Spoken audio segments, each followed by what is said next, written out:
The studio lights were blinding. Millions of viewers tuned in to see a routine late-night interview between two of America's most recognizable names, Joe Rogan and Jimmy Kimmel.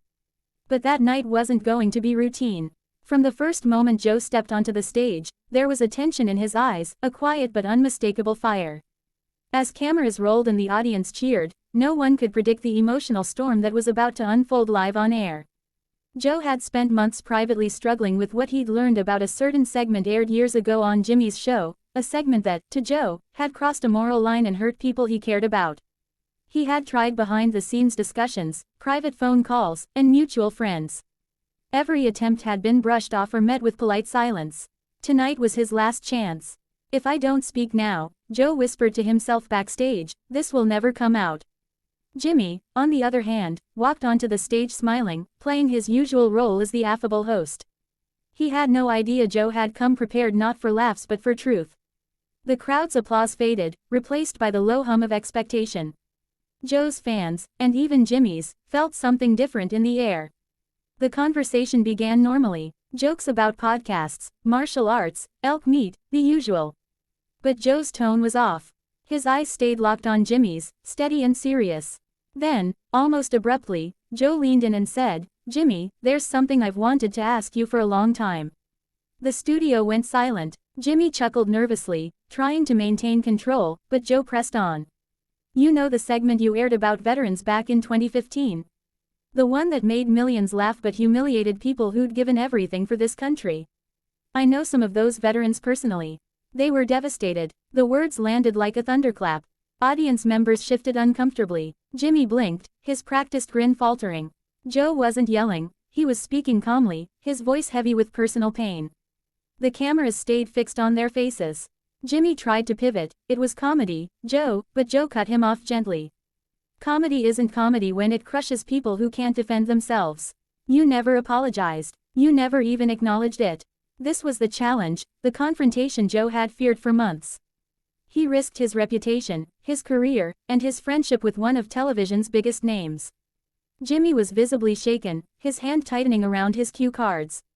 For a long, heavy pause, the two men simply stared at each other.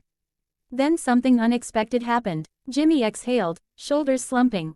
"I didn't realize," he said quietly. "I thought it was harmless.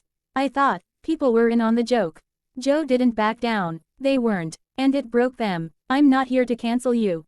I'm here because you're better than that. I've seen you do good things. I know you care about people." His voice cracked slightly on the last word. The audience, silent moments before, began to murmur softly.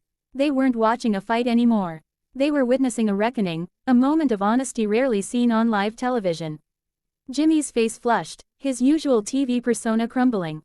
"If what you're saying is true," he said, "I owe them an apology. I owe them more than that." He turned to the camera, visibly emotional. "To the veterans who felt mocked or belittled by that segment years ago, I'm sorry.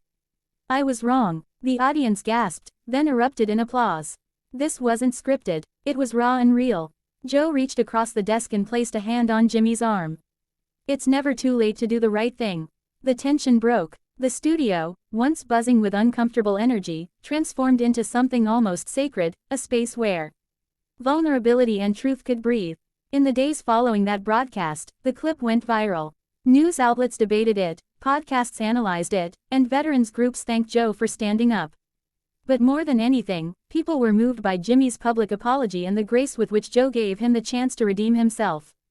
It became a case study in how accountability and empathy can coexist, how two public figures, instead of destroying each other, could model a better way forward. Months later, Joe and Jimmy reunited on a charity stage for veterans. Together, they raised millions for mental health programs and community support. When reporters asked Joe why he'd chosen to confront Jimmy live instead of attacking him online, he said simply, "Because I believed in him. And I still do." The story left an enduring message. Accountability isn't about humiliation, it's about healing. Standing up for the vulnerable doesn't have to mean tearing others down, it can mean giving them the opportunity to grow and make things right. For viewers at home, it was more than just a viral TV moment. It was a reminder that courage, empathy, and honesty are powerful forces, even under the harshest lights of live television. And somewhere in that studio, long after the applause faded, two men who'd once been on opposite sides of a painful issue shook hands and began building something new, not for ratings or image, but for the people who needed it most.